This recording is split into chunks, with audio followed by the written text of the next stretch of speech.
Welcome to the Jungle Brothers podcast. I'm your host, Joey, and today I'm joined by Coach Serge Julias to talk about the art of coaching. I really hope you enjoy this episode. I enjoyed this deep conversation all about coaching with this fella. On that, if you do like the show, please show us some love, share an episode with a friend, helps get the word out there, and leave us a 5-star review on whichever platform you listen to us to. Both of those things go a really long way to helping the show continue to thrive and for us to keep bringing on these awesome conversations. Hope you enjoyed today's chat. See you in there. We're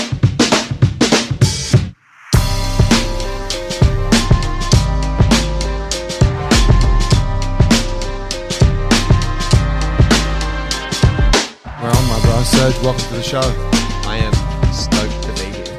Mate, I'm stoked to have you here. You're one of the most thoughtful guys I know. We started working together. You came into the gym and we're doing a bit of training together once a month. Mm-hmm. You're a CrossFit guy, but you know we didn't hold that against you here. We were like, no, he can be part of this once a month. We've had some sessions, gone through some stuff, talking training, movement, but the prevailing thing about our time has always been the depth of your questions and your sort of what you've been, I guess, racking in your head in regards to coaching. And that has always struck me as like, man, Serge is a deeply thoughtful guy about this thing. Tell me about that and you and being thoughtful. Firstly, I love the title of the CrossFit guy. I don't. I'm only the CrossFit guy in your space because you're like not the CrossFit guys. But part of the reason that I sought coaching from yourself was to not be that. To branch out a little bit. And I think I sent you a message early on about how the whole idea was to do something that I wasn't doing. And over the last 4 to 5 years since I've been in the fitness industry, I think there are certain factors or aspects that you grasp onto and you use those certain things for stability. So, for example, once you understand how to coach a wall ball, or once you understand the appropriate amount of ankle mobility and squat, that's something that you base your coaching philosophy on. And as I said, an organic progression of that has been where I'm at a point where I'm starting to question those things now. And so coming into a space like yours where you do things totally different to what I've been brought up, that's been the whole point of like, yeah, doing something different. And the thing that comes to mind as I'm discussing this is that Socrates was this ancient Greek philosopher, and he was renowned as one of the most smartest dudes back in the day. And one of his most famous quotes was, "I know that I know nothing." And it was that idea that he'd built up such a huge intellectual base, and yet here he was going, "I don't know jack, bro." And that's really powerful. And I think, not that I would compare myself to Socrates, but I suppose what I'm doing is I've arrived at a point where I can look back and go, yeah, like this is important and that's important, but like, is it really? And so that's been a huge impetus of me coming into this space. And so, yeah, coaching is interesting in that respect because people are dynamic, and I think we like to believe that we have solutions to problems, and maybe we do, but ultimately I think it's this process of like being a little bit less wrong. Maybe that's a better way to articulate it. And coming into this space has helped me be a little bit less wrong, maybe. Have you always thought in this way, or has this been something that's come about more as you've sort of delved down the path of coaching? Put it this way. If I had $1 for every time someone told me like you're overthinking this, yeah, I'd probably be retired on a boat, out Yeah. Vaucluse way. So I would say that my introspection started probably about the time like early adolescence, where like that's a transitional period for everyone. And that's a period where like, before then you organically fall into friendships and you're just there hanging out with your buddies and you're riding your bikes, playing footy or whatever. And then all of a sudden people start changing. And for whatever reason, I really struggled with that transition. So I started to introspect a lot and question like whether I'm good enough to be hanging out with the, the boys. I remember being in year 8 and a bunch of my friends in year 7 had gone different routes and for whatever reason I came back to the new year questioning, whether I was cool enough to hang out with certain people. So during recess I would go and sit in the bathrooms and ponder and think and just generally try and get away from people. And then during lunchtime I would take like 10 cents to school and I would wait in the canteen line and I would let every single person push in front of me because it meant I could be in the canteen line longer. And by the end of lunch, yeah, it's pretty fucking sad, eh?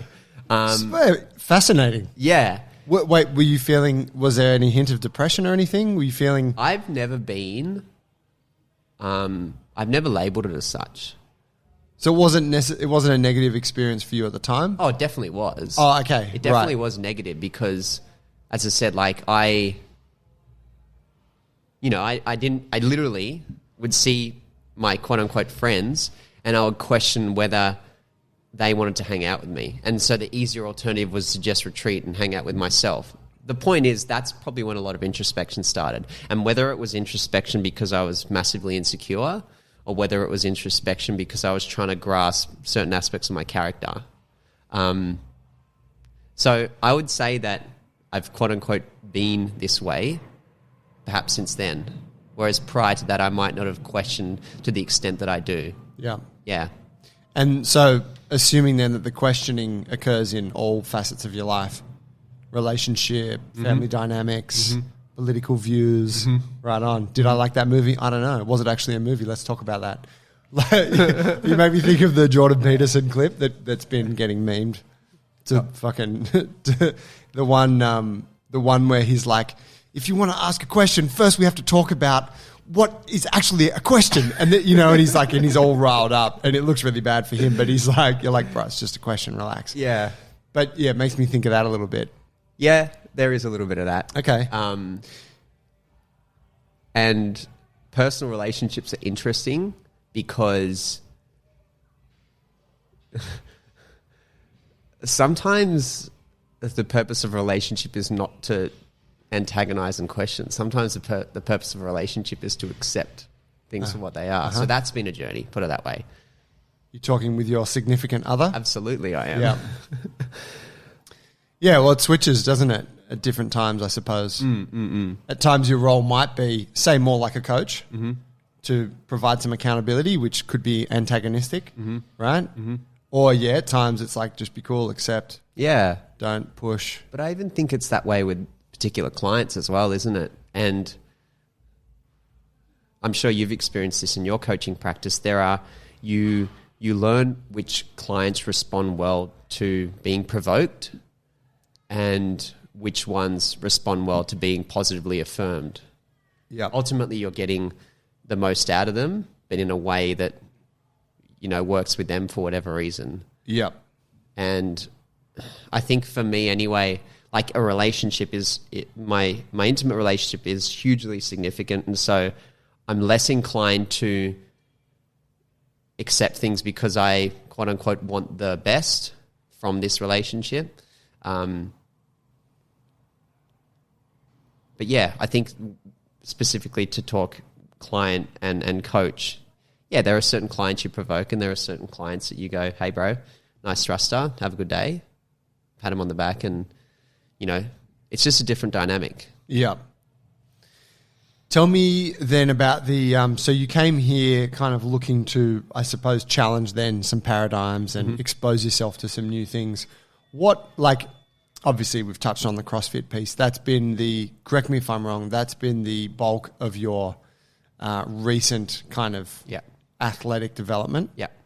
How long have you been CrossFitting for? 2017 was when I started. Okay, cool. And how long have you been coaching it for?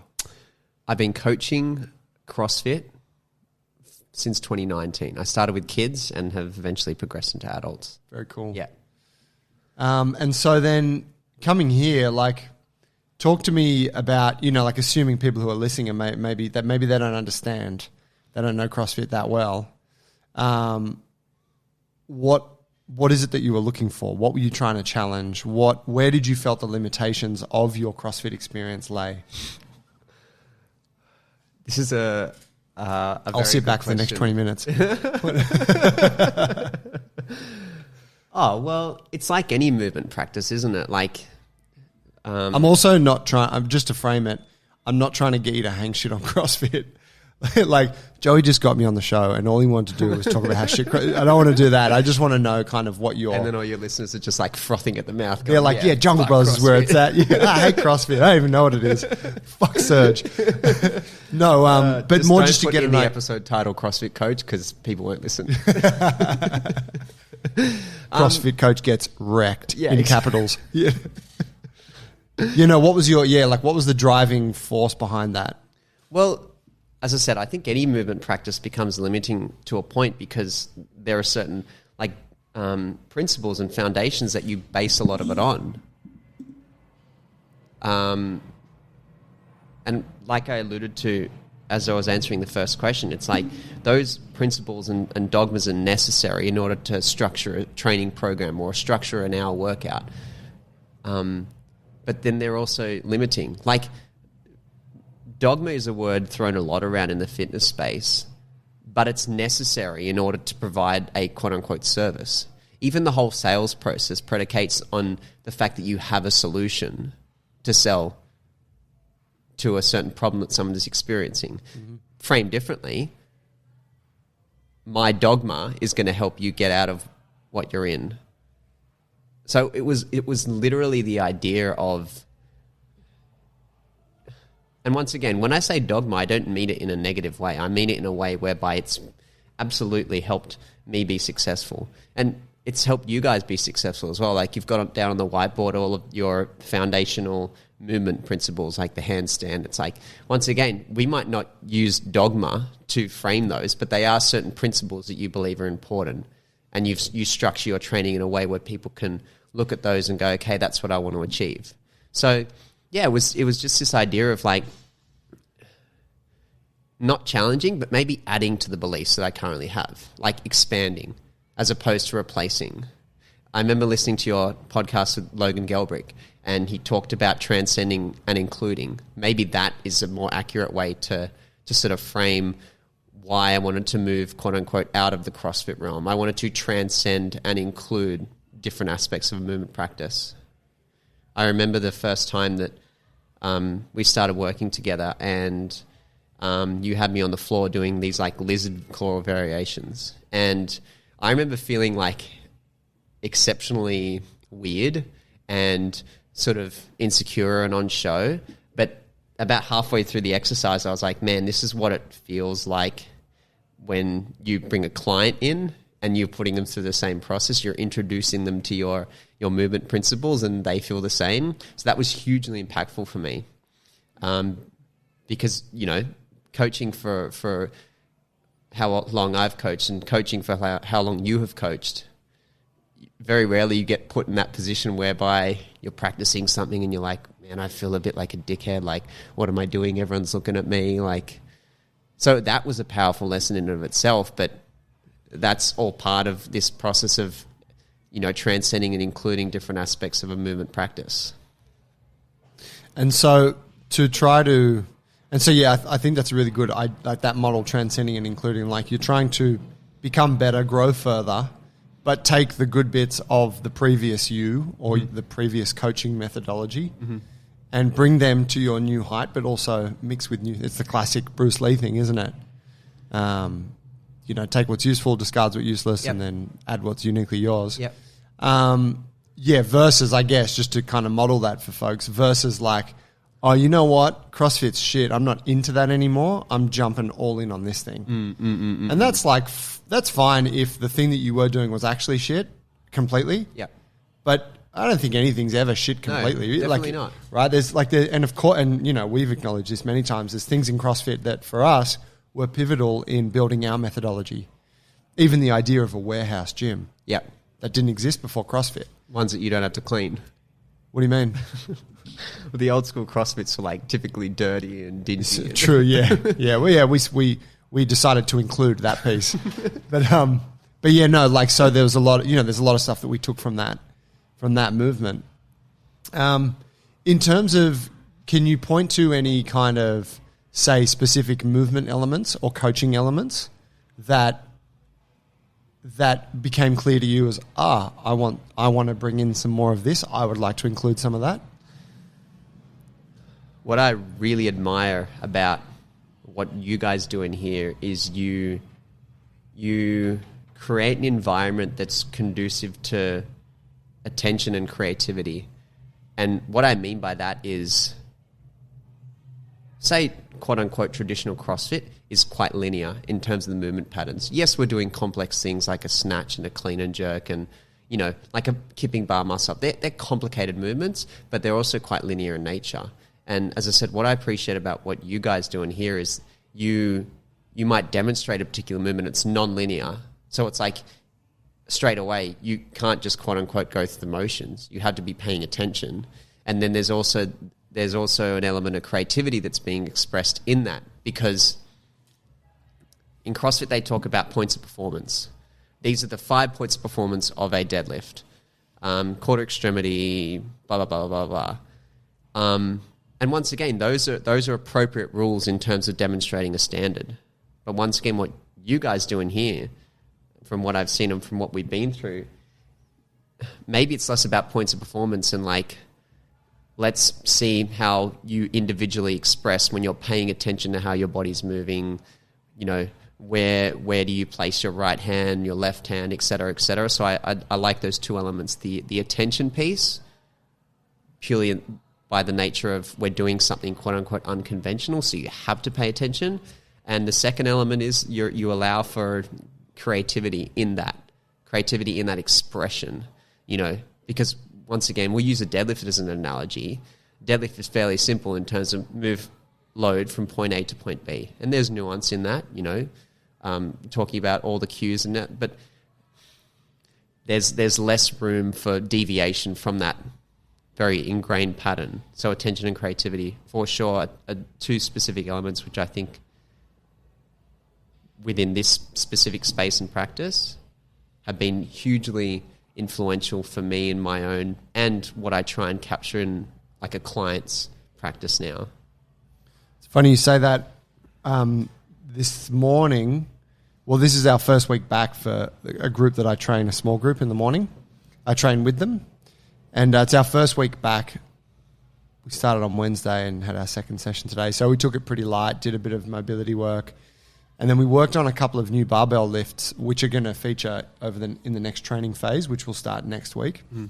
One of the lifts we're doing today was the one arm straddle Jefferson deadlift, which I don't know if you've seen that, but it's one of the ones I learned recently at the Range of Strength workshop. And you're basically standing over the bar, so the bar's between your feet, and then you're coming down and you're gripping it with one arm.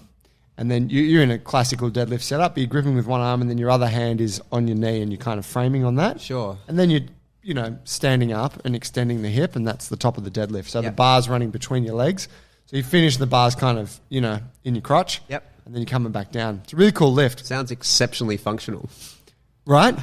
I mean, not so much where the bar is, yeah, but the idea of like you're picking something up one-handed, right? It's between your legs. Like, yeah, this is huge. And so what was interesting about it was the way that I learned that stuff was it was very brief. Like at the Range of Strength thing with Lucas, he was just like, hey, here's a lift, try this. Try and do this. Cool, yeah, have a go. He didn't really coach or cue or anything all that much. I think that was for a few reasons, but one of the things I took away from that was that almost doesn't matter too much. Like particularly if you're giving it to people who are somewhat experienced with training already, you give them the basic parameters of the movement, and then they kind of fall within those and find their best setup. Obviously, it's like once they're into it a bit, I'm providing some more cues and whatnot. But we're talking about it, and one of the guys like, man, this feels fucking awesome. He's like, and it feels like there's not a lot to think about. Like you just kind of do it. And I was like, yeah, it's kind of the case. But I was telling him how originally weightlifting was that as well. Weightlifting was get the weight from here to here and just do it however is best for you. For sure. And it's only, after many years of that being the way that it was practiced, that we all kind of agreed on, hey, the snatch and the clean and jerk conventional techniques are the most efficient techniques, which are now the prevailing techniques, right? You don't see anyone in the Olympics doing anything else. Like they don't have a different snatch variation or a different clean variation. It's interesting that you use the example of the snatch and the clean and jerk, because just recently I was playing around with that exact thing, because in CrossFit, we Olympic lift, well, at our gym anyway, maybe 2 or 3 times a week. And I think what's important for people to understand is that Olympic lifters train 6 times a week, 3 hours a day, and they do 2 things ever. But they're still refining aspects of the lift. And so I think in CrossFit, maybe we have this lofty expectation to be proficient in these lifts, where realistically we're not putting in 20% of the hours that an Olympic lifter is. So I was like, okay, as coaches, we froth the technical stuff, of an Olympic lift potentially. Fast elbows, triple extension, all these sorts of things. And I was thinking about that exact thing that you just referenced in terms of like, just get weight from A to B in the fastest and best way possible. And you start there, and a lot of the time, like there's less to refine and cue because people are doing it in a way that is efficient, and you can explain it in the context of the reason why you swing the bar out is not adding up to a appropriate lift is because it's not efficient, because it's coming away from your body, versus going, all right, we need to keep the bar close, this and that. It's like you start with the context of A to B in the simplest and most effective way, and then it gives you something to work with, particularly with people who are pretty green with these movements. So I admire, was it Lucas? Yeah. Just saying, hey, pick it up. And I think it gives you far more wiggle room than if you started with all this rigid structure and went, all right, this and that, and just by the end of it, say particularly in a CrossFit context, people are overwhelmed. Maybe if you specifically go seek Olympic lifting from a dude and, you're training 3 hours a day, yeah, great, start with the nuance. But I think for most people, particularly in these spaces that kind of want a little bit of everything, just good to simplify the context. And I think as a coach, like Lucas and say myself or yourself in this situation, it's like we want to give people all the technique stuff.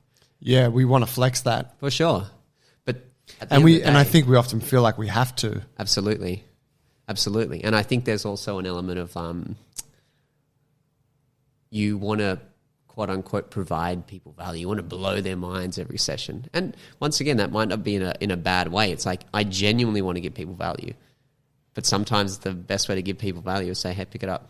See you go with that. Do 10 and then let's talk about it. Yeah, for sure. Yeah.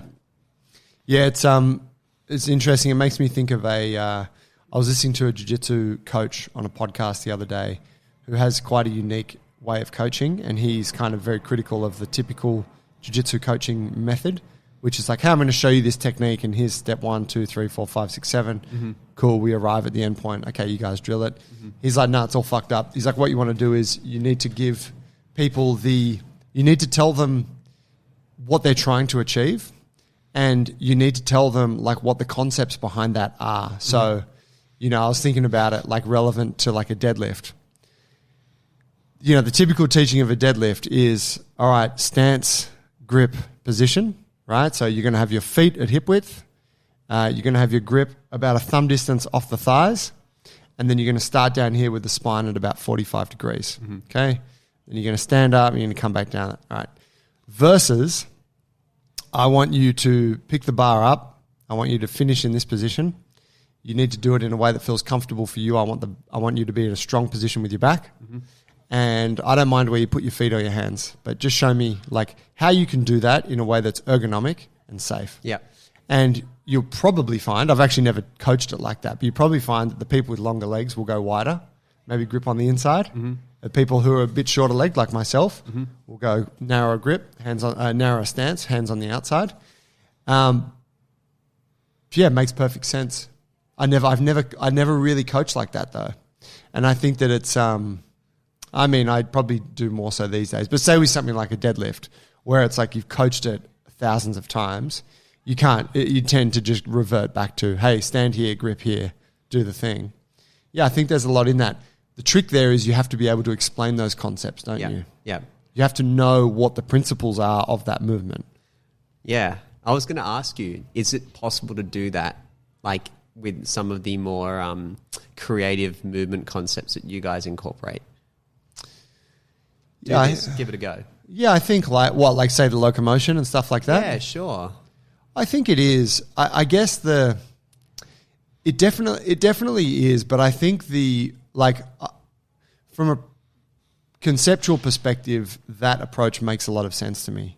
So you're giving people the autonomy to kind of find the way of less resistance for them. But then the counterpoint to that is that a lot of people don't actually have the body awareness, coordination, whatever you want to call it, and also the control of their own body to truly know what the path of least resistance is. Yep. Do they?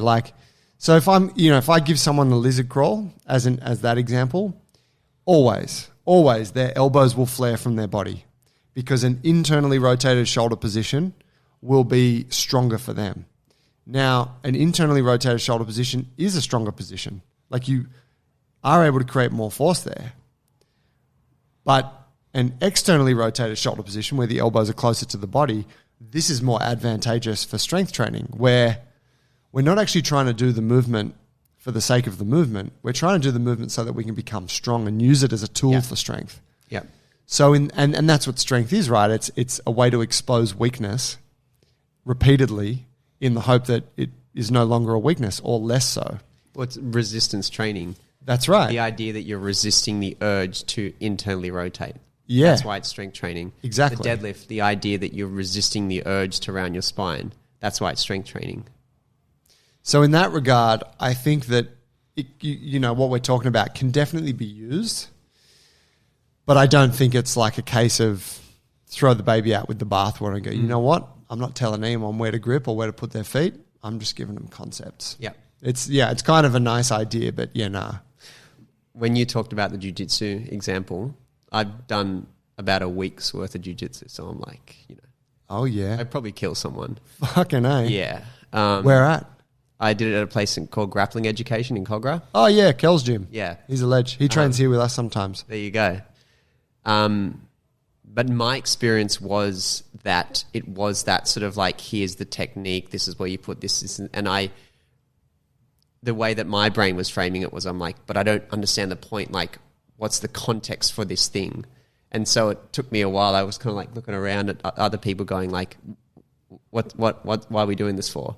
So it was a very obvious example for me because I've experienced that directly in a jiu-jitsu gym. And I mean, obviously you're a thoughtful guy. Yeah. You need the context, don't you? For sure. Whereas someone who's like maybe just doesn't care that much, they'll be like, okay, great, can do. Yeah. Put the timer on, I'll do it until the timer beeps. Here's another interesting thing about what we're talking about, and this is something that I've become a little bit more privy to in my coaching practice.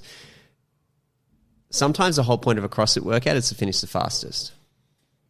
Sometimes finishing the fastest doesn't involve the best technique.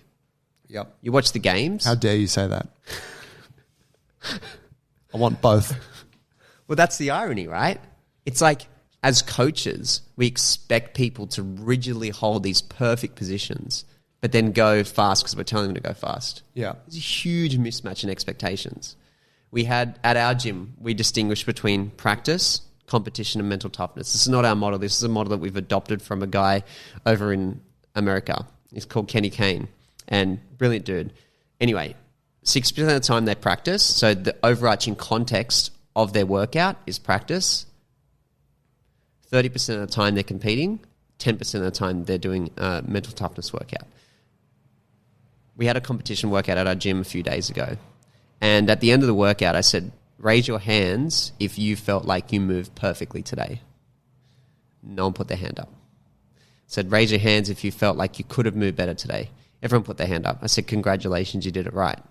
Because our context was to finish the work as fast as possible, not to move perfectly. That would be more conducive to a practice stimulus. Yeah. That might be something whereby you guys are doing in here.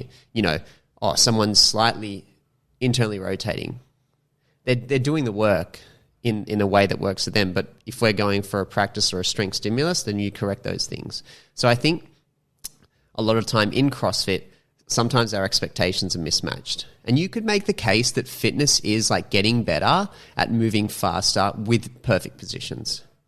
But ultimately, the faster you go, the more compromises there's going to be. Like if there are guys at the games like purposely pulling their reps up short, for example, in a wall ball, like, 90% of them can squat ass to grass, but in a wall ball, which is basically, you take a ball in a front rack position, you squat and then you pop it up, hit a point in the wall and come back down. They're purposely shortening their reps to quote unquote gain the fitness. It's right. like, is that perfect movement? No, because they can be moving better, but they're doing it because they're trying to move faster. Perfect for the task. Exactly. Yeah. So this idea of context, and it's such a simple but brilliant model. And that's like, this is something that I was very outspoken about. And when I moved to Sydney and came to this gym, I was like, we got to play around with this model. And I'm grateful that, that we have been able to incorporate it, and slowly the members are starting to getting the hang of it. I think there's always, on a quote unquote practice day, some guys still like, yeah, fuck you, I'd finish faster. That's fine. But the idea is we distinguish between go fast, maybe not move the best, go slow, move the best. And then other days, it's like it's all about character, and those are the mental toughness days. But context is super duper important, I think, particularly in the coaching space. And if we're not clear about our context and our intent, then we can't have expectations around movement quality or how fast you finished, because you have not given people a quote unquote success criteria. Yeah, it makes a lot of sense. I really like that, the ratio you mentioned from Kenny Kane. It's obviously specific to a CrossFit gym, but yeah, just identifying, hey, this is the context for this portion of the training or this portion of the programming or the month or whatever it is. And I guess the way we see that here is that you have your bodyweight classes, lift, strength and movement, stretch.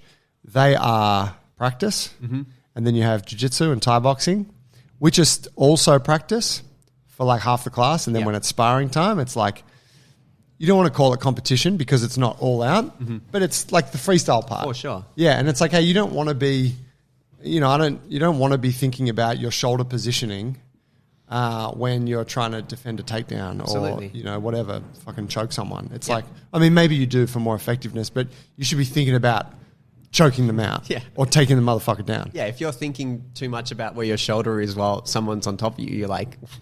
It's ground and pound time. Exactly. And you're on the wrong end of that. Exactly. Yeah. Yeah, it's cool. It's a nice way to put it. I mean, definitely in the jiu-jitsu game, it's very easy for it all just to become competition. You practice bit, you're like, yeah, I'll do it. We'll get through it in class. Hey, can we roll? And then once you're rolling, it's like comp time.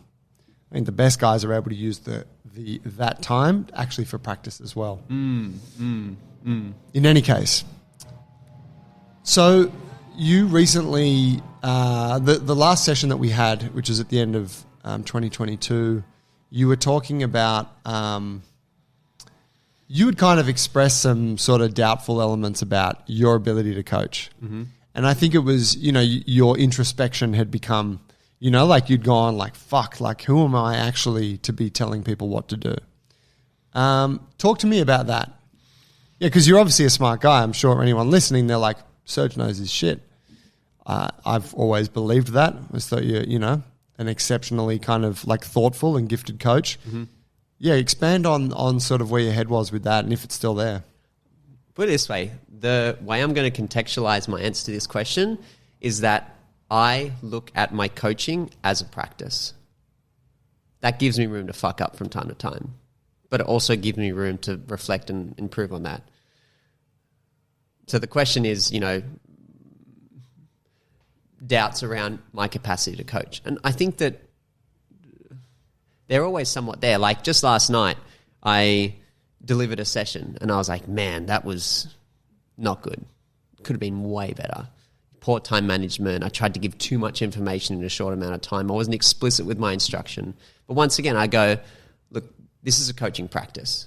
This is the idea about like you're allowed to make a couple of mistakes as long as you reflect and then your intent is to improve on them.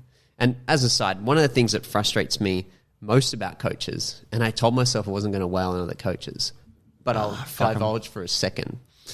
One of the things that frustrates me a lot about coaches is that they might get to a point and decide that they know all they need to know. And it's basically about delivering the snatch in X manner, or coaching a wall ball like so, or even going over a lizard crawl or a ring dip, or some of these concepts. It's like, yep, we know how to coach these things. But I think what makes a bad coach is their inability to reflect. Because I think just the nature of working with people, there's always an opportunity to reflect because you're dealing with different and diverse communities all the time. So I think that the capacity to reflect and then improve on that is huge. And to your point about my doubts, that's my process of reflecting and going, where can I be better? You know, how could I have delivered X differently? Specifically, with regards to my doubts around my capacity to deliver things, I think that perhaps some of it comes from this idea that, like, in CrossFit, we try and be generalist. We know a little bit about everything. And as a coach, you want to believe that, like, you're specializing in X or whatever, because that's what you can ultimately sell to people. So, for example, Hayley, my partner, she spent a lot of time acquainting herself with mobility and flexibility and ways to improve people's mobility to get out of pain and be able to move more free. And she specialized in that. She's fucking awesome at it. So for me, I'm like, okay, what's my speciality? Okay, I'll be the gymnastics guy. And then I come and train with you guys. I'm like, I'm not the fucking gymnastics guy. So it's like, maybe it's this insecurity about needing to be the best, or you need to have a certain degree of competency in order to sell something. But once again, you go swim in a bigger pond and you're like, yeah, I'm not the dude. And so I sometimes struggle to sell people on things because it predicates that, for me anyway, that I'm certain about what I'm selling. And I'm not a lot of the time. And I have it in myself that I need to be honest about that. Like, the reality is, it's like, yeah, like, we can do some training. You might get better. You might not. Here's a question on that thought. Do you think Socrates would have been out of line if he had have mentored someone, even though Socrates had acknowledged that he actually didn't know that much? No, I don't think he would have been. But I also think, I imagine that the mentoring relationship was not necessarily predicated on what Socrates knew, but it was who he was. And to tie it back to our starting of our relationship, I think the first time relationship? Yeah. I think the first time we met, you probably said about 3 words in total, but you just listened for an hour. And by the end of it, I'm like, I want to fucking work with Joey. Because it was like how you held the space and your character. And like, you did not tell me anything you knew. You didn't say, hey, Serge, like, I can sell you. I had literally no idea how, like, you could have helped me develop a ring muscle up. I had no idea, but I was attracted to you because of who you were. So to answer your question about Socrates being out of line, I think that maybe the mentoring relationship, was less predicated on here's what I know and, like, here's who I am. You know, let's hang out and perhaps you can absorb some qualities that you think are favorable and then apply those qualities to broaden your perspective and make better decisions potentially. Thanks for the compliment. That would surely be the same dynamic that you would be tapping into when you're there with a potential client though, right? So you're you're the guy, and in your mind you're like, well, I'm not the guy. But in their mind, they're like, Serge is the guy. Like, he's really good at gymnastics, as an example. Mm-hmm. I've seen him. He can do muscle ups and shit and, you know, walk on his hands and whatever. Mm-hmm. So in that moment, you are that person to them, are you not? I suppose so, yeah. I just don't feel comfortable saying, hey, we're going to get you X. Like, I'm going to sell you this certainty. I just don't feel comfortable doing that. Right. Yeah.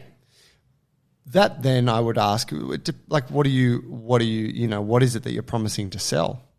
Like, so say, you know, there's a difference, isn't there, between like, hey man, I can guarantee that if you train with me for 3 months, you're going to have a 6-pack and you're going to have like fucking huge back muscles, right? I don't know. That's one thing. Or you could say, hey, I can guarantee that if you train me for 3 months, you're going to learn heaps about strength training. You are going to become way stronger, and you will be in a much different position. You'll be feeling way more confident than you are right now about how to proceed forward. Would that not be a promise you could make? For sure. So I think then it often comes down to and this is almost goes to a sales thing, doesn't it? Where it's like, well, what are you actually telling them you're going to sell them? And I think that in the gym, we get fixated on the movements or the techniques. We also get fixated on the features. The features are the six pack. The features are bulging muscles, whatever, low body fat. But the benefits are you're going to feel way more confident in yourself. You're going to be really happy about your health journey. You can have more energy to, all that stuff that is there's a lot of cool benefits there. I think that's the stuff that is more important. And that's the stuff that's implied when you're in the presence of a good coach who maybe doesn't need to say that much, and you are gleaning this information from them in that two-way communication where there's not actually much coming from them, maybe verbally. I have a question for you. Please. How do you think about fitness? How would you define fitness? Can I tell a funny story just on fitness? Absolutely. Totally off track. My brother was telling me, we're talking about a mutual friend of ours, and my brother ended up meeting this guy. He's my mate's sister's husband. My brother met him through a different means. He's like, oh, we both know this guy, Jules. Anyway, when my brother was living with his family, he was staying at my parents' place a couple of years ago. They were in between homes, so they were staying there for 6 months. And he goes, man, Jules was a legend. He invited me to join his fitness group. And it was down in Thirroul where they were. And I was like, oh, that's cool. And he goes, fitness as in fathers in Thirroul needing extra social support. And they'd meet at the pub once a week, smash beers. And that was the fitness group. I was like, that's so cool. And you're like, that is how I think about fitness. Yeah, I was like, there it is, Serge. Oh, how do I think about it? How do you think about it? How would you define it? What's it all about? Fitness, it's interesting you ask, because on the whiteboard behind you is actually the Jungle Alliance / Jungle Brothers definition of what physicality, which is our sort of term for fitness, should be. It should make you durable, adaptable, and expressive. Now, I can't actually think of a better way to put that. Durable as in you're strong, you are tough, you can handle some shit. Whether that shit is pressure that someone's giving you on the mats, like actual physical pressure, or it's, you know what, you're not able to train for the next month and you only got access to McDonald's, but somehow you're still going to, your body, you're not going to be sick over it. You're not going to fall to pieces. You're going to hold together stressful circumstances, or I don't know, whatever. Someone passes away and you go through some physical stress. Adaptable, meaning that you can change between situations. So I want to go do some bouldering with a friend. Yep. I'm going to jump in on a dance class next week. Whatever it is, but I'm not, my body is a tool that can perform, at least to some degree, in all of those arenas. And, it also speaks to, the adaptable piece also speaks to the mindset. And then expressive is you can express it how you want. So you want to be the big, strong, burly fucking savage, lifts heavy barbells and all that. Great, you can do that. You want to be the Muay Thai killer, head kicks and mad flexibility and, savage, whatever. You can express yourself and your interests through your body. Now, a really good way to look at those is think about the opposite of those things. Think about someone that's not durable. That is the person that has no usefulness in a physical environment. Think about the person that's not adaptable. They're rigid in their mind. They're rigid in their body. They are, classic example is they've been powerlifting for 10 years. They're strong as fuck in that environment, but you want to take them into a salsa class and they just melt and they're like, I can't do this. Yep.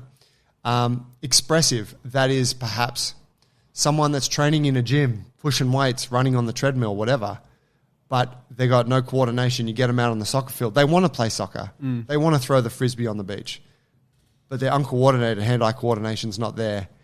So it's we can be training and we can actually be moving in the opposite direction of all those things. Yeah. So that's kind of how I define fitness. Now, you know, in regards to that, say like the way CrossFit sort of looks at it, it's kind of the same, broad time and modal domains in a sense, right? Increased work capacity. What's the domain? We're not talking so much, are you running 400s or are you doing, you know, 1RMs or are you doing endurance event? But it could be that triathlon could be your expression, you know? Olympic weightlifting where 1RM is a thing, that could be your expression. So it kind of, as we see it, that is all inclusive and it's relevant to the individual. And for me personally, how I see fitness, it evolves over time. Yep.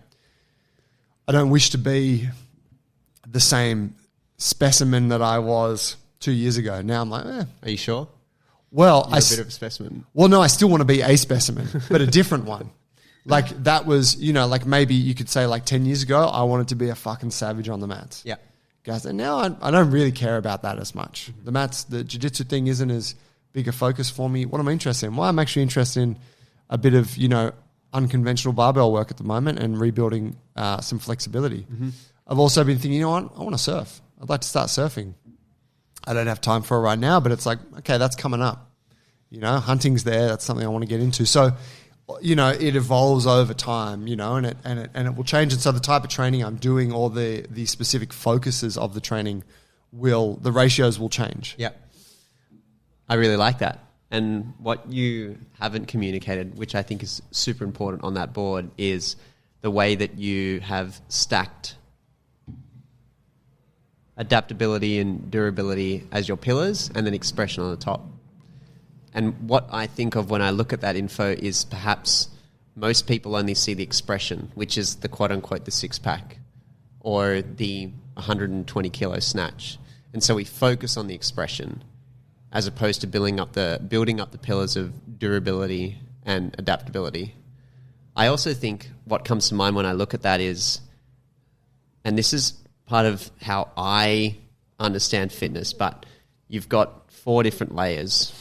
The first layer is physicality, so that might be the expression, just the outward-facing result of the fitness. The next is physiology, so this is your capacity in a broader sense, your access to different domains, your access to a vocabulary of different movements, the ability for a powerlifter to lift a lot of weight and then, you know, do an endurance event, like physiological capacities. So if we're using your structure there, physically is expression.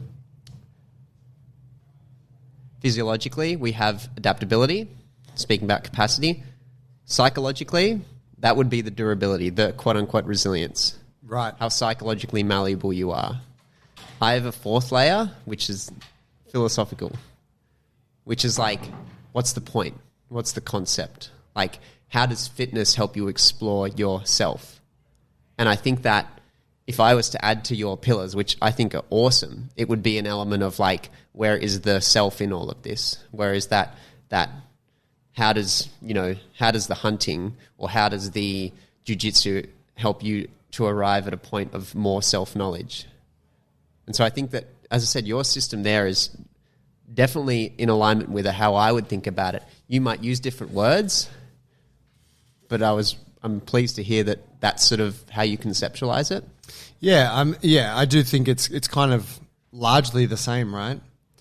And I think the self-growth piece for us, so that there is one of the spheres of our model, and then there's 2 more spheres, and collectively they kind of equal your growth as an individual. That part there is purely the physical side of it, even though it does imply certain mental capacities as well, or psychological capacities. But I also think, say, relevant to that point of the self-growth, I'm like, if I take you on a journey of like a physical journey, and I believe this for most people, if I make you durable, I help you build a body that's adaptable, I help you build a body that can express itself how it wants, the growth is inherent to that. For sure. You will change. Like your thoughts, your confidence, your feelings about yourself and the world will shift. Mm-hmm. And this is kind of, we know this, like this has been our thing with the Alliance, building strong people, strong bodies, strong communities. Yeah. It's like we actually start with the body and the rest follows. And that's what I think this gym is an expression of. And, you know, your gym, CrossFit Hurstville, right? And any good gym, it's like, hey, we get around here to get strong and get fit and do all this shit together. And then actually the inherent, the kind of secret benefits that weren't on the contract are you become happier, you connect better with people around you, you know, you relate better to your environment, you become a better citizen, a better human. Yeah. What comes to mind for me when I hear that is I think about an iceberg, and the tip of the iceberg, once again, being the physicality, like the expression of such. Where I think things go wrong is that if only the tip of the iceberg is sold or marketed to, say on Instagram or a coach is saying, hey, I'm going to get you X, without like addressing any of the stuff under the water, then there is no authentic change. And that's what I think happens a lot in the fitness industry. It's like, I think there are statistics out there now saying that, like, you know, we're the most fat and overweight we've ever been. Like, clearly we're not doing something right. Yeah. We're failing a lot of people. And I think a lot of that comes down to this overemphasis on the physical, this overemphasis on the expression, without actually addressing the idea of like authentic change through building adaptability, through building durability, through addressing like your understanding of self. And granted, the way that you've expressed it and the way that you would go about doing that, sure, great. It's not to say you sit down your client on day one and go, hey bro, I got a psychotherapist in here. Like, just hang out for 3 hours and then we can talk training. That doesn't mean you do it like that, but I think the training needs to address that. And I don't think you're doing anyone huge favors by like getting hung up on the outward expression of that, because it just reinforces an ideal or belief whereby that's the thing I want, as opposed to like, I need to change a lot about myself, and that's the expression of the change. Am I making sense? Yeah, I get it, though I got to push back. Okay. Because I feel like you said, the marketing of fitness. And, you know, as a marketer, one of the tricky parts there is that you have only a very small amount of time or words or communication you can make with someone to influence them towards your product. For sure. Right? And it's generally accepted that you have to focus on the main thing that's bugging them. You need a solution for their main problem. And if you can align that well, if you have a good solution, you can communicate that effectively and it matches their problem, that is a successful marketing effort. Take our gym as an example.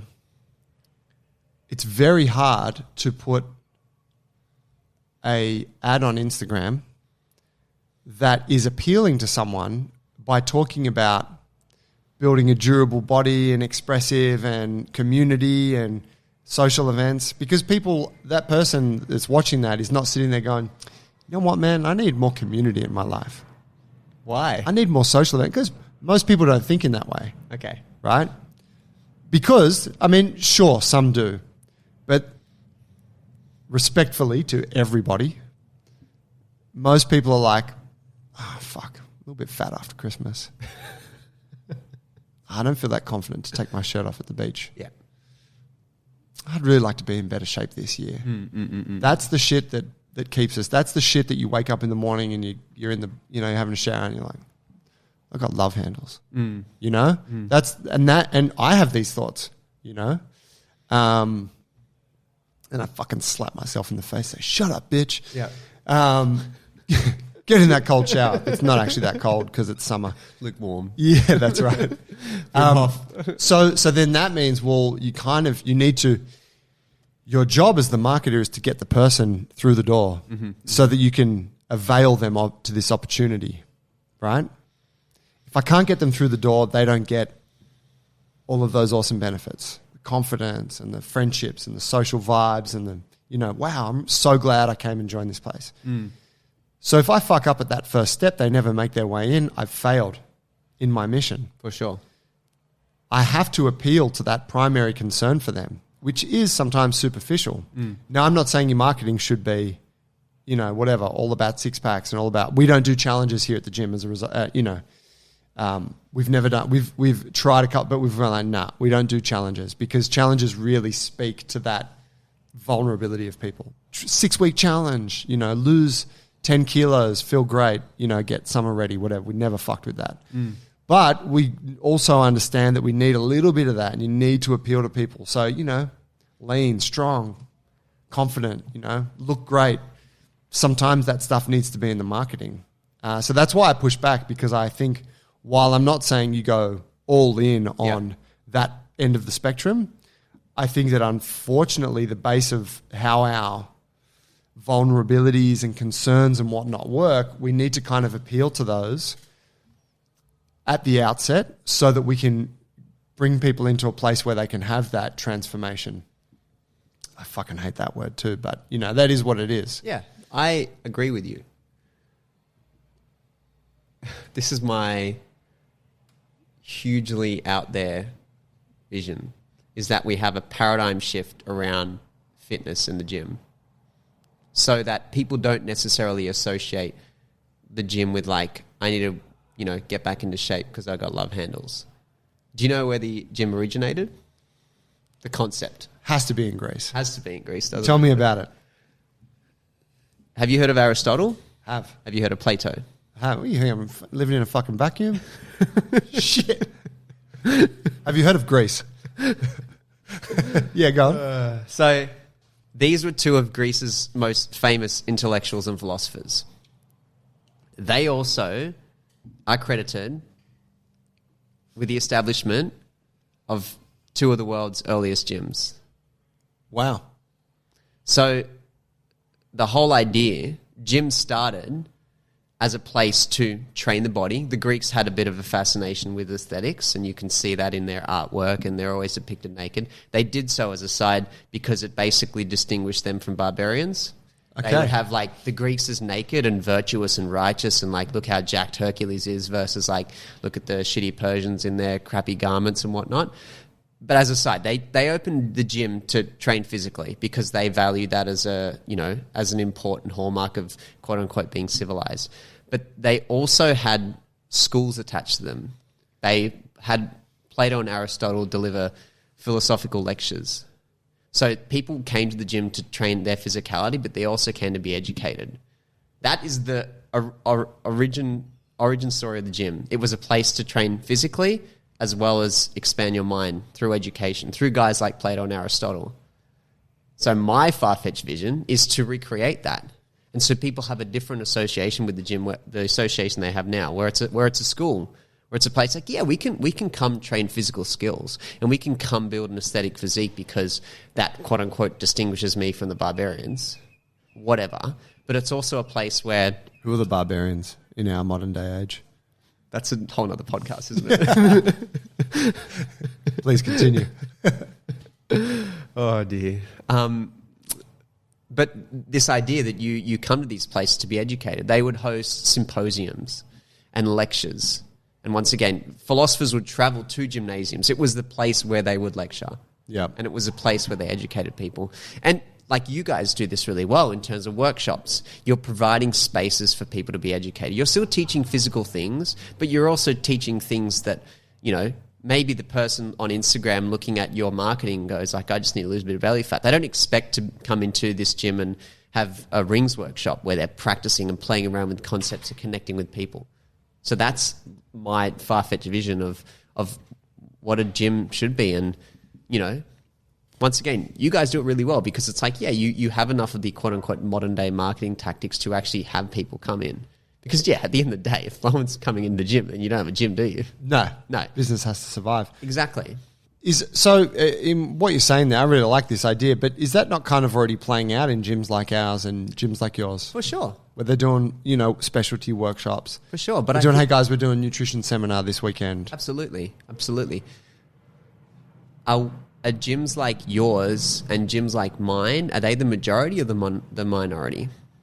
Well, that's a good point. They would definitely be the minority. And if gyms like ours are the minority, where is mass cultural consensus around the gym coming from? It's coming from the majority, the people that, have a different association with these things. And that's when I moved back to Sydney this year, I was so selective about which gyms that I wanted to train in.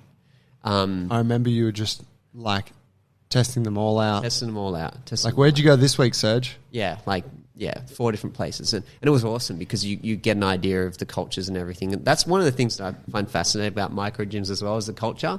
And in micro gyms, they're small businesses, so a lot of the time you have a fair idea based on the person at the head.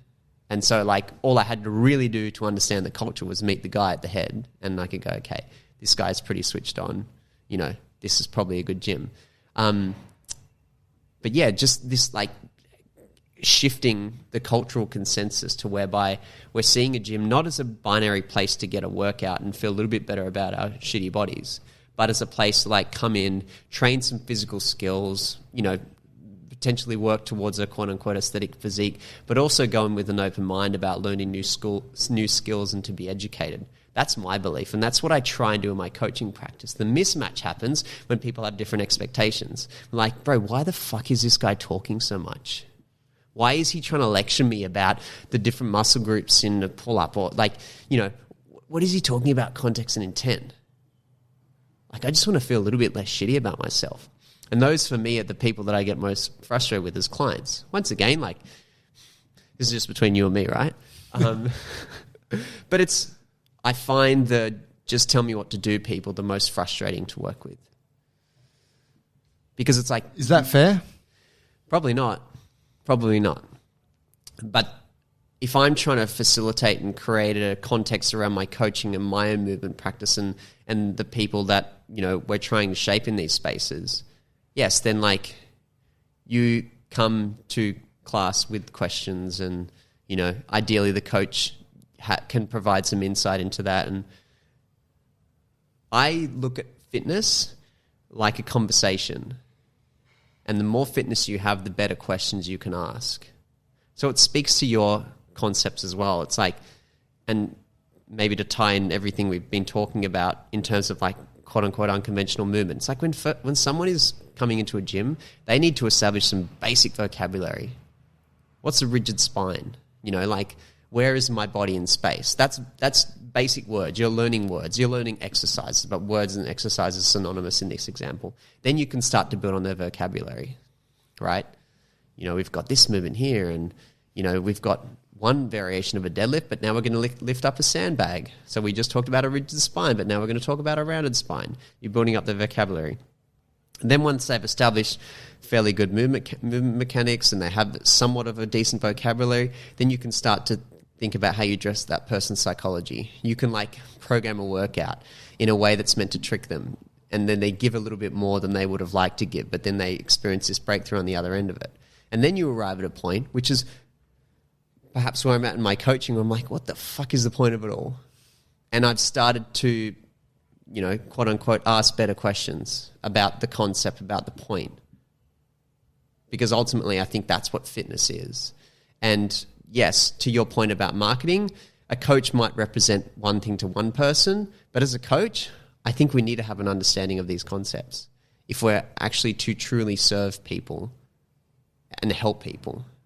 Like, I personally believe it's my responsibility to overthink a lot of shit because it helps my clients, or it helps me deliver things to my clients that I feel are integral and in alignment with what I'm trying to create.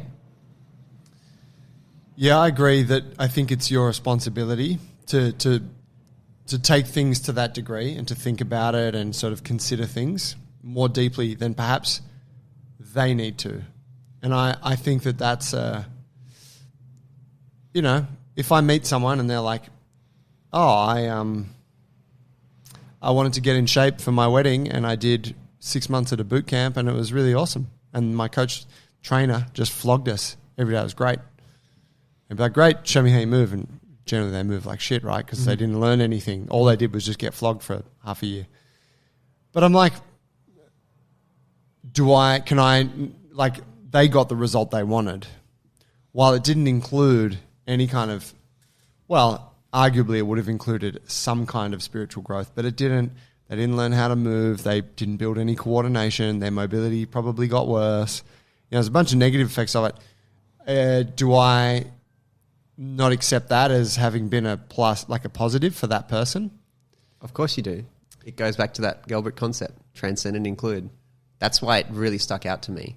And when I'm communicating, it's not my intent to badmouth gyms and coaches. They have their place. No, but more what I'm getting at there is the so say I think that what you're saying is, I think it's noble, and I think that it should be an aspiration that I'm going to provide people that I train, not just coaching on how to move, but I also want to fold in this philosophical piece. I want to empower them with knowledge, and I want to teach them why and whatnot. But if someone doesn't want to hear that shit, in my opinion, that's okay too. For sure. I don't think that should be like like I said, it should be aspirational, but also not a non-negotiable. It's like, that's cool. If you just want to do the hard work, let's go. And once again, it's why I like the fact that there's a whole variety of different micro gyms out there. Because it's like, if that's a contention that you run in, you say, well, maybe I'm at the wrong gym, or maybe the client's at the wrong gym. There's places out there for those people. So I don't know, it's a win-win, but I feel like, in my opinion, in my belief, there should be this sort of, I don't want to call it a service, but there should be this sort of education available to people. And when you say, about providing with knowledge, I don't really see that as my intent. I feel like my job is to just help people ask better questions. Because, once again, it's like, if I'm providing knowledge, that predicates that I know something. And once again, to tie back to the start of the conversation, I'm at a point where, do I know? Do I know? Or through my experience when I'm training someone, can I just get them to a place where they're asking better questions for themselves? And then that opens them up to a conversation whereby they can start to play around with adaptability and durability and expression. And maybe they get to a point where they're like, what is the point? Like, I'm a powerlifter. I just spent 10 years building up this deadlift. Why? That's pretty cool. That's how I look at fitness. Tell me, what do you think what are some of the main challenges? We kind of touched on it a little bit, but what are some of the main challenges that a younger coach faces when they aspire to be really good? They want to be great at it. Talk to me about, your kind of the top things that you find yourself ruminating on. So I think I sent you a message about this, but this is something that I was recently thinking about. But coaching is traditionally something that people do because they love it. Like you love coaching. I love coaching. Paulie loves coaching. The problem is we need to make money. For me, how I sort of conceptualize it is I looked at this two ways. There's the way of the amateur and the way of the pro. Amateur, literally, like the etymology of that word, is to love or do something for the love of it. And so I think a lot of coaches are sort of in this really tricky spot where they're doing it for the love of it. They're amateurs, but they need to make a professional's remuneration. There are different tactics of the amateur and the professional. And so if that's the etymology of amateur, is there a corresponding etymology of the word professional? Or are they kind of mismatched in this realm? I don't know. Okay. I should look it up. Where's Jamie? Jamie has the Rogan on Rogan. Holly, look that shit up. I don't know. Carry on. So the amateur does the thing because they love it. The amateur does the thing because they love it. Arguably passion-driven. Whereas professional's more of like a utilitarian, I can apply myself here. And a good coach, to be a good coach, you need to be a full-time coach. Yeah. I mean, you can be a great to be good as in coach, to develop the skill set? For sure. Right. Like, you're going to be exposed to far more people, get in far more reps. Like, even if you are a great part-time coach, it's inevitable that a full-time coach, if they are applying themselves and has quote-unquote correct intent, they will surpass your capacity. So It's like the paradox is you're an amateur coach, well, I'm an amateur coach that does this for the love of it. I'm a full-time amateur coach. It's like I do this for the love of it, but I need to support my lifestyle to continue living as a coach that wants to do it full time. So I need to deploy some professional tactics. And you touched on it in terms of the marketing and like the use of Instagram. And it's like, how do you play the game just enough to have a constant stream of revenue whereby you can support the lifestyle that you love? So that would be one of the first and most blaringly obvious ones. It's like, how does a coach make a quote unquote full-time living? How is a coach remunerated appropriately for the effort and the energy they put into the quote unquote profession? Once again, I like practice for that reason, because it implies some development. But I think that implicitly that is what a lot of coaches are. We're amateurs. We love it, and maybe we feel uncomfortable selling. Maybe we don't. The problem is perhaps if a coach gets into it and they go straight to professional tactics, whereby it's like, you know, they have great marketing, but in terms of their competency to deliver meaningful and appropriate sessions is limited. And I imagine you've seen a few of that over your years in the fitness industry. Absolutely. Yeah.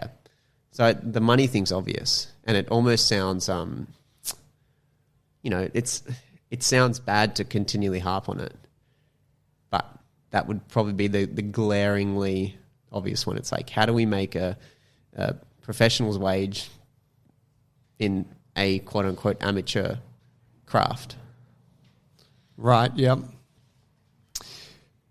I mean, in your definition there, though, of amateur, if it's for the love of something, then you can be a professional. You can be a professional and an amateur concurrently. Versus the typical definition of amateur means, no, you're an amateur or a professional. Yeah, typical definition would imply that you don't make money from the thing, being an amateur. Yeah. For sure. Have you heard of Stephen Pressfield before? Maybe. He's the guy who wrote The War of Art. Okay, the name rings a bell for that reason. And then the second book in the series is called Turn Pro. Yeah. He talks about it from a creative perspective in terms of like sitting down every day to do the work. That's what the professional does, right? They just show up and do the work. Turn pro. Versus the amateur is someone that quote unquote only writes when inspired. So he uses those sort of two seemingly opposite paradigms to convey the point. It's like amateur is like this sort of part-time, airy-fairy sort of thing versus the pro that is like diligent, disciplined, dedicated, and shows up to work every day. I feel like the coach does that. Like most coaches do that. They're disciplined, they have good intent, but once again, I think that selling and making money in a way that feels like you're still, you know, doing what you love and not compromising elsewhere, that's a challenge. Yeah. I think that to your point there, I think the pathway into coaching is often the cause of coaches not being professional. For sure. Because you get into it because you like training. You generally don't get into it because you're trying to build a business. And, you know, if you look at anyone that gets into business to build a business, they usually do quite well from the business side. Sure. You know, this is our marketing strategy. This is our sales strategy. We've got our business plan. You know, we got capital. Whereas coaches are like, I was just really liking these classes, so I went and got my PT certificate, and now I've opened a gym. It's funny because it's true. Yeah. And so, I think that's the common fuck up for coaches and for gym owners is like not recognizing that early enough and then diving in and learning those skill sets. We did that classically. Yeah. You got another one there? Energy is a big one. Energy. Right. One of the best pieces of advice that I got from a coach, whether or not he meant it in the way that I received it, but his advice was protect your energy.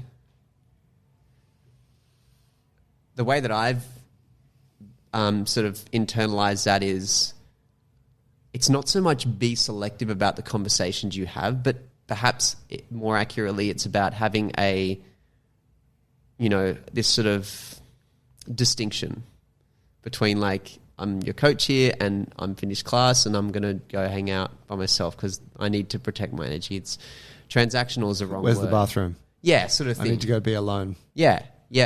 And once again, it's like, because a lot of coaches get into it because they love it. They like people, they like talking, they like helping people very quickly. That idea around protecting your energy can become very blurred. We were actually living in a gym in Far North Queensland. We were on a caravan on site at the gym. And that idea around protect your energy was non-existent because we'd finished coaching the 9:30 class. It'd be 10:30 in the morning. We'd have a coffee. We'd be like, all right, we're going home. And so you go sit outside the front of the caravan. But like everyone is still there and talking and whatnot. So I think it's managing your energy and managing your relationships as a coach is another big challenge. Yep. And personally, something that I'm not very good at. And I justify it as I'm invested in people. Haley, my partner, much better at it. She's like, just last night, I finished coaching at 7:30. I was talking to people to 8:15. And I'm like, texting her, be like, on my way home. She's like, why are you so late? I was talking to people. So, and once again, I can justify it as a good thing. But I think if you want to be a quote-unquote pro, you do have some boundaries around when quote-unquote class finishes or when our time is done and it's time for me to go and have some food or go to the bathroom or, quote-unquote recharge. Yeah. Yeah, absolutely. That it's not to say that you don't have spontaneous conversations with people or give people your time, but you need to be mindful of how and when you're doing it, for sure. Yeah, that one, I mean, when you're in a gym, right, that can really bring a young coach undone quick because a 1 hour class becomes a 2 hour engagement. Yep. You're doing a few of those a day. Plus then you got people coming in before class and it can fuck you up. And it's sort of like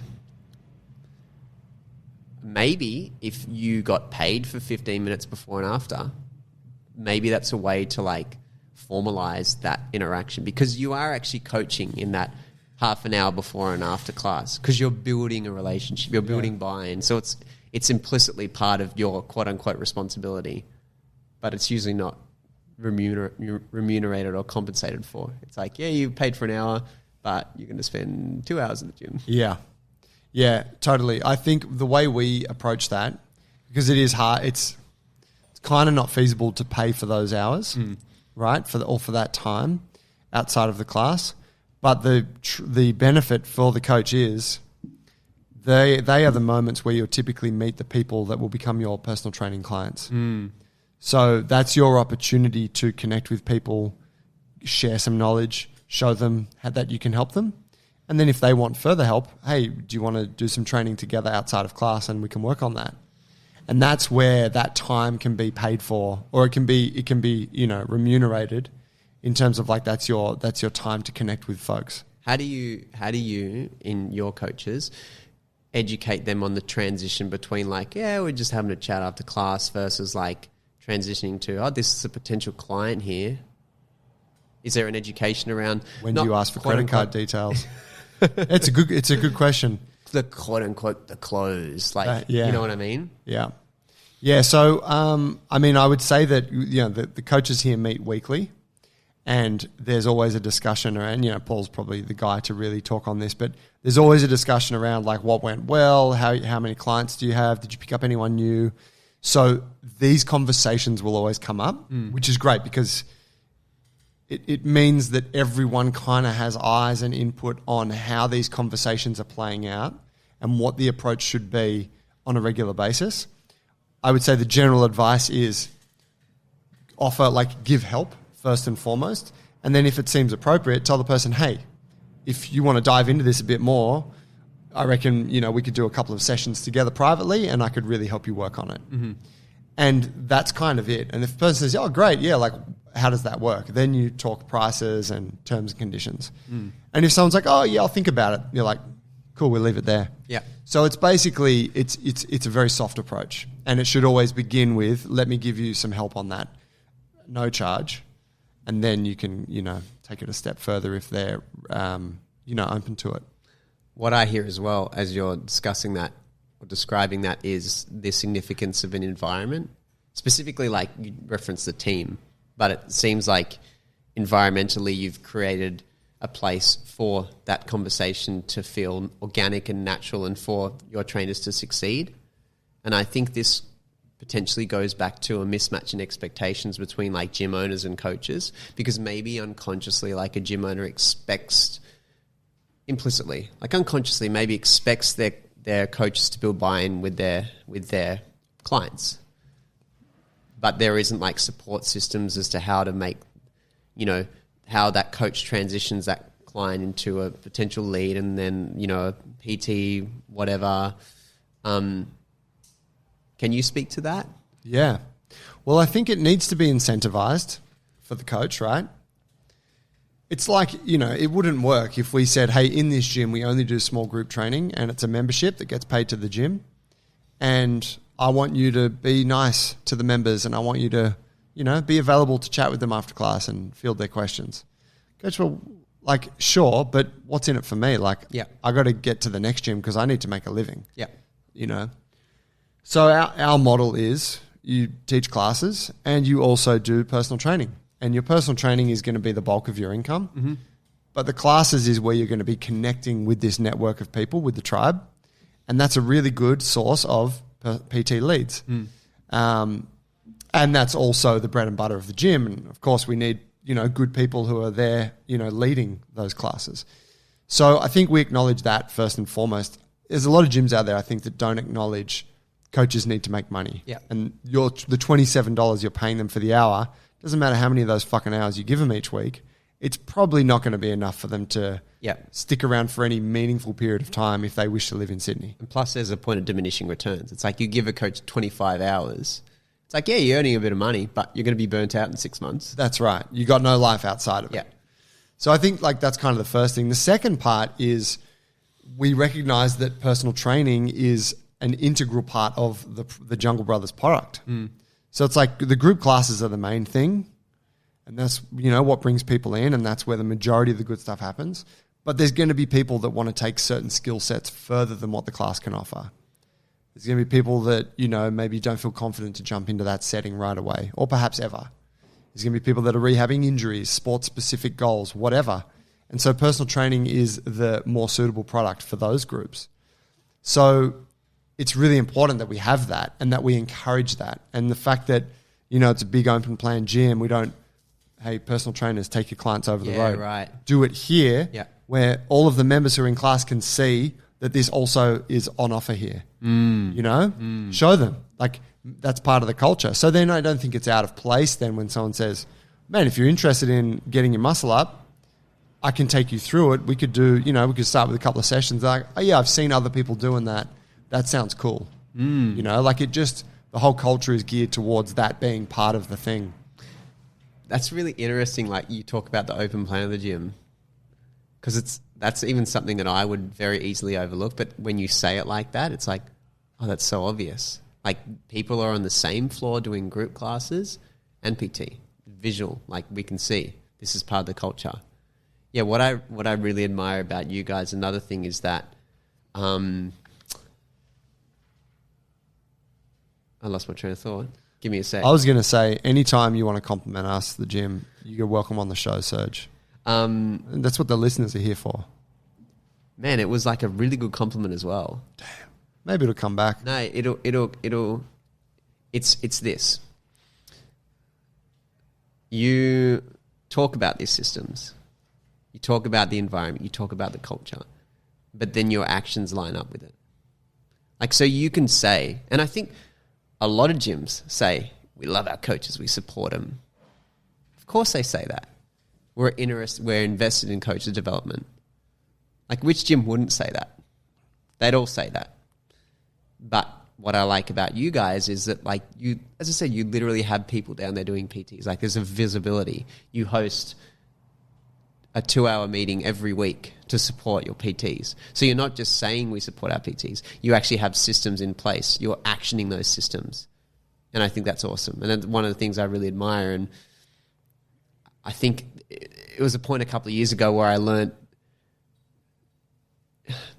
not skeptically to not believe everything someone says, but I just became far more attuned to the manifestation of that, like the action of that. And it massively helped in making decisions around like which cultures I want to be immersed in. Because yes, it's all well and good to meet the person at the top, but it's more so like how they carry themselves. Show me your bottom feeders. Show me the people who clean the toilets here. Yeah, well, yeah, it's true. And there was one meeting that I'd arranged, and I don't think I'm an entitled coach. However, we had arranged a meeting, and the person that I arranged the meeting was late. And I'd already made up my mind about whether I wanted to be a part of that culture just based on the action of being late, because it demonstrated to me, yeah, it's all well and good to say this is part of your ethos, but like you're late. And it wasn't acknowledged either. Oh, like sorry for being late. No, it wasn't. How late? Late enough for me to kind of like go up and sit at the meeting desk, kind of look around, kind of thing. Like, you know, it's like if we were to do this podcast. Hello, darkness, my old friend. Yeah, kind of like you got your podcast table, and I did the equivalent of sitting at the podcast table, like before being welcomed in. Anyway, actions over words. And I think that like maybe the gym industry is like, we've become very good at articulating our beliefs and values, but maybe there's a mismatch in how we demonstrate those. And that's that I think you guys do that really well. Thanks. Yeah, I mean, in our view, there's no other way, right? If you're going to say it, you have to do it. And doing it is actually in our benefit, always. You know, like, how many gyms are there that are struggling for coaches, you know? And you could argue that they're probably the same gyms that don't put any time into their coaches' development. They're just waiting for good coaches to turn up rather than creating systems that could create good coaches. Yeah, not to say that we don't have our own problems here, our own thing. Oh, fuck, you know, we've lost so-and-so. Oh, man, we don't have... You know, like, those things happen.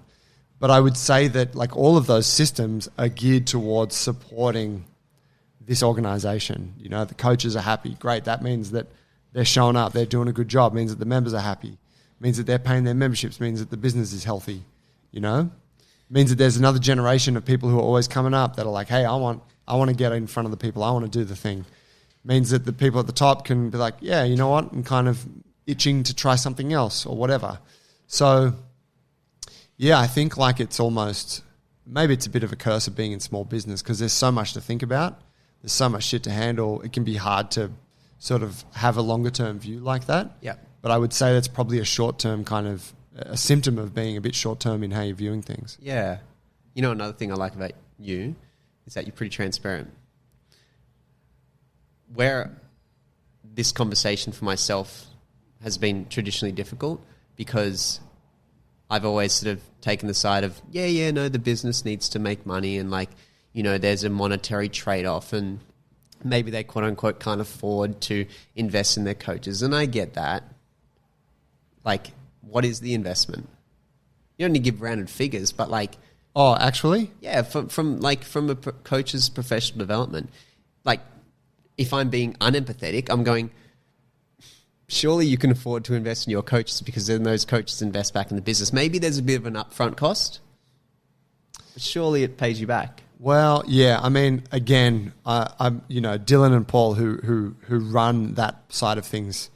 I'm treading on their ground right now. Sure. But what I can say is, so in the past when we decided, because here's the deal. We're not a fitness first, right? We don't have 100 people signing up each week. We have like, I don't know, 5 to 10 a month. So there's not a huge pool of people for personal trainers to fish from. So in that regard, we recognized that and said, well, look, we can't offer personal trainers a huge amount of fresh leads all the time, which a big gym can. What we can offer them is exceptional coaches development, and that we will do the best we can to make them successful and grow their own business. So when we first, was it when we first did it? Or maybe it came a bit later, but we were like, hey, we had like a meeting and we would sort of do coaches development type stuff, but we decided, hey, all right, let's invest in this. And we asked one of our coaches at the time, Aaron, who's gone back to Ireland went back to Ireland last year and is hopefully opening Jungle Dublin with his buddy Andy soon. Shout out, boys. He was like, well, look, he'd been doing a business course, and he's like, I'd be really happy to run the coach's development. So we were paying him, and a couple $100 a week, something like that, to basically be with the guys for 60 minutes and go through what he was learning. So there was a monetary trade-off there. That sort of fizzled out after a little while. He sort of exhausted his bag of tricks, and and we realized, he's a really busy guy, and he's moving home, and he had a busy personal training thing that he'd grown here. So we took it. The gym took it back off him, and in recent years it's been Paul and Dylan, and I mean there's a huge amount of time they put into it. The huge amount of time goes into like creating the content, right? That they're going to be discussing each week and actually considering that and learning those things. So, whatever it is, whether it's reading books or they're doing they got their own business coach, and that stuff is then informing what they're working on. But it's also the time they spend on accountability. So they meet with the coaches at regular periods. I think it's like once a month they meet with every coach. So it's like, sit down, let's go get a coffee. Let's talk about how your business is doing, and that's probably 45 minutes, each meeting, right? Pretty easily amongst 12 coaches. And then there's also the accountability, which is, it's actually not easy to get that many people together once a week. So there's a lot of effort that has to go towards, motherfuckers, I need you to be at this meeting. It's in your best interest. Yeah. And of course, coaches are busy and they're like, man, you want me to come in for like whatever, 2 unpaid hours? And the business is like, yes, I do. But it's paid because spend this time and you will, grow your business, grow yourself. Yeah. So, all of that stuff takes a lot of effort. If they were to scrap it today, I think they'd be like, that's a big load off the plate with full of shit with all the other processes and systems in the gym. But it is important. And so, I don't think like if we're kind of looking at practical takeaways for like an existing gym that wants to start to move towards that, it doesn't have to be done to that degree. Yeah. They probably don't have 10, 12 coaches like us. They've probably got 3 or 4. Great. Like, have a get together once a month. Teach them something about what's been helpful in your business. Teach them about how you do social media. Teach them about sales or customer relationships or marketing. Yep. Hopefully you know something. Even go through some shit about the training, the movement. Upskill people. Wow, that's a person, they don't understand flexibility. All right, let's do a little flexibility workshop. Yeah. Like there's so much stuff to pass on. Yeah. And I would argue that like a lot of gyms just don't have those regular get-togethers amongst coaches. Maybe they do. We all train together, but it's like, well, that's great, but it's important to build rapport and stuff. But where is the actual exchange of knowledge and the shit that's going to help these people elevate? Yeah. And that's going to then allow this whole organization to keep elevating. Yeah, it's why I asked the question for you to explicitly articulate that whole process. Thanks Once for again, asking. I think it's awesome. That's something that has been proposed in our gym is coaches. Like coach-led coach development. So the idea being that like each coach might have a specific niche and then they will lead a workshop amongst other coaches for an hour. That's something that we're going to play around with this year. I think that's a cool idea. Builds rapport in the group because, one person's taking leadership. Something that we have also tossed up with, and this speaks to the idea about exposing yourself to different environments, is like bringing people like yourself in, or vice versa, as a group of coaches, going and hanging out in another gym. I don't know if that's common though. Like say in Sydney, there are such a diverse range of gyms. Is it common for like coaches from different gyms to go hang out at different gyms? No, because I don't think so. Surely that's hugely beneficial. Like I remember listening to a podcast and you guys are talking about going and hanging out at Accelerate with Matt and Sean, and they took you guys through some Olympic lifting and how you guys were articulating how valuable it was. It took us years to put that together. Yeah. Because it was the same thing as like, fuck, we have to drive over to Balmain. We were so busy. We already got the meeting on People, and CrossFit. Was the value that you got from it worth like, compromising on your busyness? Was the juice worth the squeeze? That's the one. Absolutely. Yeah. Yeah. I'm like, absolutely. Everyone's like, that was a sick day. They've done it again since. I scratch my head. I'm like, why doesn't it happen more often? Like specifically, like in Sydney, as I said, we have such diversity. Yeah. I think it's just easy not to. Fair enough. You know, it's just easy to be like, I'll do it some other time, not right now. You know? And it's kind of like, you know, I'm classically like, I don't put petrol in my car until I'm running on empty. You know? And it's like, why don't, like, you need petrol. Your car doesn't run with that. Why don't you just get petrol? I was like, no, I'm too busy to get petrol. I hear that. I've got to keep driving. I hear that. You know, so it's like, it's kind of that thing. Yeah, I think we're all guilty of it. But yeah, I suppose too, in business, in gym business, there's also an element of protectionism where it's like, I don't want to be seen to, you know, be going to some other person's gym to learn. I don't want to be seen to be inferior to them, you know, or to be unsure of myself. I think those things are implied. And it's like, hey, why don't you go, you know, it's like I know another gym owner in this area, and every time I see him, lovely guy, and every time I see him, he's like, man, I fucking love the stuff you guys do. I see it. Your gym looks so sick. I want to come and do a class there so bad. Just come, bro. It's like, yeah, fuck, it's hard, you know? And I'm like, yeah, I get it. And, you know, out of, you know, being polite, I'm like, I would like to come to your class, a class at your gym too. And I'm like, yeah, maybe one day I will. I don't actually think I'm going to learn anything from it. I just, you know, I would like to just, it would be a cool experience, you know, and nice to reciprocate. But, you know, he's never come. And, you know, he's busy as fuck. Guys running a gym. I see they got a couple others opening up. It's, you know, it's just tough. There's every reason not to. I hear. Even though, as we've identified, there is every reason to do it. Well, this is, I'm going to make myself accountable on your podcast right now, but this is something that I've committed to this year, is doing that, doing exactly that, like making an effort to go and hang out in different gyms. And your one is top of mind, top of the list. So it's like consciously scheduling, and whether it is once a month or once every 3 months or something, but it's like a conscious effort to go and outsource my training and come hang out at a strength and movement class at Jungle Brothers. That's my accountability pledge. I like that. On the Jungle Brothers podcast. So what, we're going to see you once? What's the deal? What's hang out mean? Give me some measurables. It means come and do a class with you guys. Cool. It means, like maybe multiple times? Or are you talking, like once here, once there, once another place? This gym specifically, I would like to make this a regular.